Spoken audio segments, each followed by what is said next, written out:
जय श्री कृष्ण। आज जानकारी लेकर आए हैं माला के ऊपर की कैसी माला आपको चुनना चाहिए जप करने के लिए। बहुत सारे नए साधक होते हैं जो कि अध्यात्म के मार्ग में आते हैं, उन्हें जप करना होता है तो वो माला का सही चुनाव नहीं करते हैं, जिस वजह से वो जप अच्छे से शुरुआत में नहीं कर पाते हैं और उन्हें बहुत सारी तकलीफें आती है। देखिए, जप करने में कभी भी शुरुआत से लेके कुछ दिन तक यानी कि 3-4 दिन तक ही जो है तकलीफ आती है, क्योंकि आपकी जो उंगलियां होती है अभ्यस्त नहीं होती है माला जप के लिए। लेकिन उसके बाद आपको पता भी नहीं चलेगा कि आपके हाथ में माला रखी हुई है। अब लोग गलती क्या करते हैं कि जब वो माला का चुनाव करते हैं, जैसे ये रुद्राक्ष माला है, तो वो बड़े दानों की माला का चुनाव कर लेते हैं। उन्हें ये लगता है कि जितना बड़ा दाना रहेगा उतनी अच्छी पकड़ बनेगी, लेकिन वास्तव में पकड़ अच्छी बनती है। मानते हैं बड़े रुद्राक्ष के दाने लें या कोई भी माला को अगर ज्यादा बड़ा दाना लेंगे आप तो पकड़ तो बनती है, लेकिन आपको पकड़ नहीं बनाना है, आपको जप ज्यादा से ज्यादा करना है। तो बड़े रुद्राक्ष की माला अगर आप ले लेते हैं या बड़े दाने की माला और जब उससे आप जप करते हैं तो फिर वो आपकी उंगली में फंसती है। जो रुद्राक्ष होता है वो आपकी उंगलियों पे घिसता है और घिसने की वजह से फिर उसकी जो आपकी गति होती है माला जप करने की वो धीमी होती है। वो धीमी होने के साथ साथ फिर आपकी उंगलियों में बहुत ज्यादा दर्द होना भी होता है, उससे तकलीफ होती है।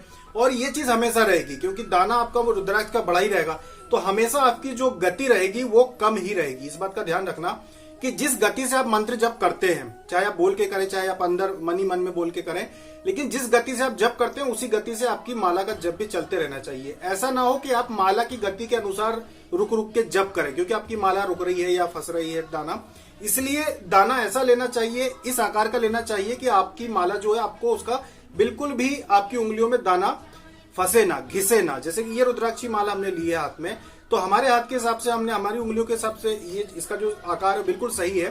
तो जब हम इसे जप करेंगे तो इसका बिल्कुल पता नहीं चलेगा, ये जरा सी भी घिसती नहीं है उंगलियों पे, ना घिसेगी ना रगड़ इसकी आएगी उंगलियों पे, और पता ही नहीं चलेगा कि माला हाथ में चल भी रही है। और बहुत आसानी से इस तरह से माला जब चलता रहेगा और बिल्कुल भी तकलीफ नहीं आएगी, क्योंकि इसका आकार जो है वो सही है, उंगलियों के बीच में फंसती नहीं है। बिल्कुल आराम से देखिए आप, बिल्कुल आराम से चलती जाएगी।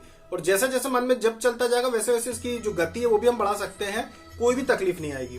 लेकिन बड़े दाने की अगर आप चुनाव कर लेते हैं, जैसे बहुत सारे लोगों को देखा हमने कि वो बड़े, उनको हमने भेजा अपने हिसाब से, हमने भेजा कि ये जो माला है 6 से 7 mm की जो देखा जाता है सबसे बेहतर जो जप के लिए माला होती है वो 6 mm 7 mm की होती है। तो वो हम बहुत लोगों को भेजा, तो फिर उन्होंने बड़े दाने की माला ली। लेकिन बड़े दाने की जो माला रहती है वो पकड़ने में तो अच्छी आती है, लेकिन फिर परेशानी ये होती है कि उससे जप धीमा हो जाता है, जप उस गति से नहीं होता जिस गति से होना चाहिए। तो इसीलिए माला का चुनाव करते समय इस बात का ध्यान रखें कि उसकी आकार पे या फिर उसकी पकड़ पे ना जाए कि बड़ा दाना अच्छे से पकड़ में आए, बल्कि इस बात पे ध्यान दें कि वो हल्की लगना चाहिए हाथ में और आपके फिसलना चाहिए। बिल्कुल ये मोती आपकी एक उंगली से भी मोती आपका फिसल जाए इस तरह से। ऐसा ना हो कि आपको ऐसे 2-3 उंगलियों का उपयोग करना पड़े उसको फेरने के लिए। इस बात का ध्यान रख के माला का चुनाव करना चाहिए, जिससे आपको जप में आसानी होती है। इसके साथ अगर स्फटिक की माला होती है या दूसरी कोई माला लेते हैं आप, तो उनमें तो खैर आपको ज्यादा परेशानी नहीं होती, क्योंकि वो चिकनी होती है तो जल्दी वो फिसलती है हाथ पे, तो तेजी से उनसे जप हो जाता है, गति अच्छी मिल जाती है। लेकिन रुद्राक्ष की माला में ध्यान रखना पड़ता है कि माला सही आकार की लेना चाहिए, जिससे कि जप में आपको दिक्कत ना आए। तो ऐसी छोटी छोटी जानकारियां जो साधक पूछते हैं, लेकिन ये जो जानकारी हमने अपनी ओर से दी है, क्योंकि हमने देखा बहुत सारे साधकों को देखा जो पहली बार साधना कर रहे हैं, वो भी बड़े रुद्राक्ष की माला उपयोग कर रहे हैं या लेते हैं, तो उसमें आपको दिक्कत आती है आगे चल के। इसलिए ऐसे आप मध्यम आकार की या फिर अपने हिसाब से आप जो है अपने हाथों के हिसाब से ऐसी माला का चुनाव करें जो आसानी से आप जप कर सके, जिससे आपको दिक्कत ना आए। और इसके अलावा अगर आपको जप करते समय पीठ दुखने का आपको तकलीफ होती, तो जैसे पहले भी आपको बताया था कि एक छोटा सा कपड़ा आप अपने पीछे कूल्हे के यहाँ पे नीचे रख सकते हैं, जिससे कि आपको जो आपकी पीठ है वो ऐसे झुकने की वजह पीछे की ओर आपको ऐसा पीछे झोंका नहीं आएगा और आप सीधे बैठ पाएंगे।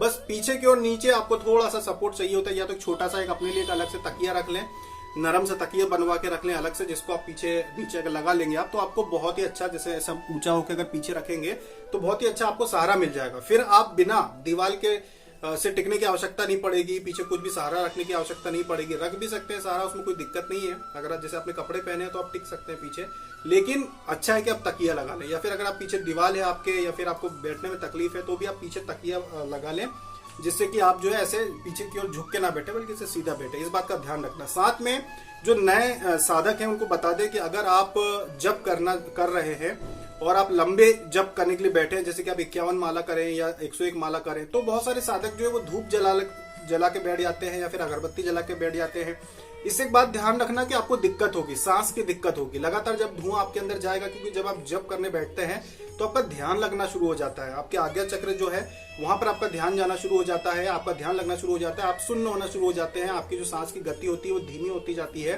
तो एक प्रकार से आपका जो शरीर होता है वो ध्यान अवस्था में जाना शुरू हो जाता है। तो उस समय अगर धुआं है कमरे में, अगरबत्ती चल रही है, तो आप स्वयं अनुभव करेंगे कि आपको सांस लेने में दिक्कत आएगी, आपकी सांस फूलने लगेगी, मतलब आप जब अच्छे से नहीं कर पाएंगे। अगर आप ध्यान में बैठे हैं तो आप ध्यान में भी नहीं बैठ पाएंगे, आपका सर चढ़ने लगेगा, वो धुआं जो रहता है वो सांस फुलाने लगता है आपका। ये आमतौर पर नए साधकों के साथ दिक्कत आती है। अब जो रोज हवन करने वाले लोग हैं जिनको धुएं से कोई फर्क ही नहीं पड़ता, उनके लिए कोई परेशानी नहीं, लेकिन नए साधकों को दिक्कत होती है। जो लोग काफी समय से साधना कर रहे हैं उनको तो पता भी नहीं चलता कि अगरबत्ती जल रही है कि धुआं, हवन का धुआं हो रहा है। उनके लिए तो उनको इसकी खुशबू का समझ में नहीं आता कि हवन भी अगर रखा हुआ कमरे में कितना ही धुआं हो जाए उनको फर्क नहीं पड़ता, लेकिन नए साधकों को दिक्कत होती है।